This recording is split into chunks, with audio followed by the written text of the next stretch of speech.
Thanks for the introduction. Thanks for everyone scattered here today. Lovely venue. Just a bit cold outside, so please forgive me. I'm actually coming down with a cold. But, I will try to keep my remarks brief, but simply talk about why it is important to have this type of press conference, and what I consider land grab is doing not only to our citizens but to folks that are planning to visit our fine state. As you know, this past legislative session, one of the first resolutions submitted was SJR 1, which actually makes it the first one in the Senate, which endorses a scheme for the state to seize property, land, and makes Nevada responsible for maintaining millions of acres of land. And we all know what that was about. And we have, and my colleagues have said, how do we pay for this? We have shortages with education, healthcare, and all these other things, and now we're proposing to take land that we're now going to be financially responsible for. So I consider that reckless and a horrible use of taxpayer dollars in our state.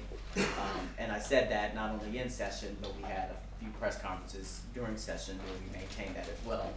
Our state simply does not have the budget to maintain it. I think everyone knows that at this point, and so we need to continue to fight back against that.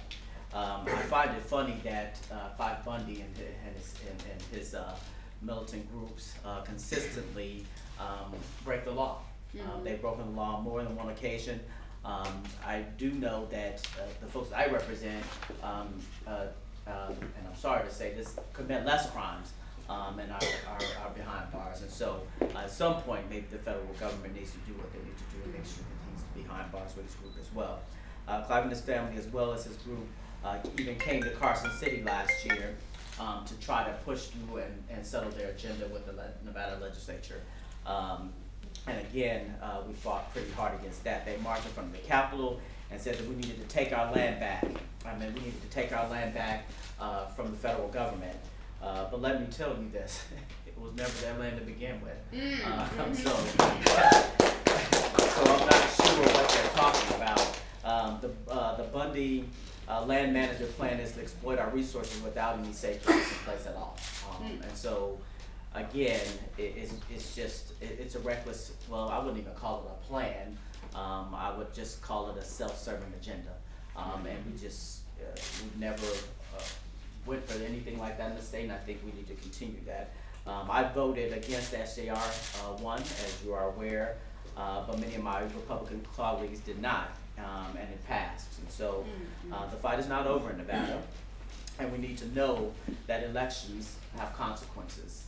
And I think that was, if it wasn't more evident this session than any other session, elections have consequences. And so the Bundys have taken public lands hostage, and I think we've seen that at least the last year, and their reckless behavior is just unconstitutional behavior. And so again, I expect our folks, our other elected officials, to get versed on this topic and to understand what's going on. And then we have someone like, who happens to be my congressman, believe it or not, and hopefully a short term, but Congressman Hardy, who in the past has called Bundy his friend. And now he's all of a sudden gone silent on the issue. And it's like he's refusing to take a stand on the issue. But this has kind of been his behavior for the last year and a half, and hopefully we'll have a different outcome come November 1st. Sorry to get political, but we just have got to fight back. He's not saying a word.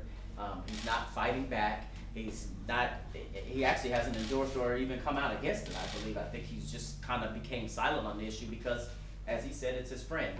But I'm asking Congressman Hardy to work with the rest of the congressional delegation in our state to take Global back from the Bundys and protect it as it should be protected. We should be protecting it. We should be protecting Red Rock, and we should always have it open for the public to be able to have access to it and not be sold off to the highest bidder. And so we all need to send a message that enough is enough. Thank you.